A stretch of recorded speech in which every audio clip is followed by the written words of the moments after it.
موسیٰ نے کہا کہ جو بھول مجھ سے ہوئی اس پر مواخذہ نہ کیجیے اور میرے معاملے میں مجھ پر مشکل نہ ڈالیے۔ پھر دونوں چلے، یہاں تک کہ رستے میں ایک لڑکا ملا تو خضر نے اسے مار ڈالا۔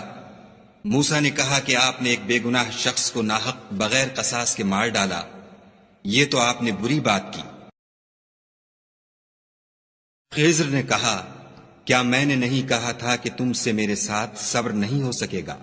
انہوں نے کہا کہ اگر میں اس کے بعد پھر کوئی بات پوچھوں یعنی اعتراض کروں تو مجھے اپنے ساتھ نہ رکھیے گا کہ آپ میری طرف سے عذر کے قبول کرنے میں غایت کو پہنچ گئے۔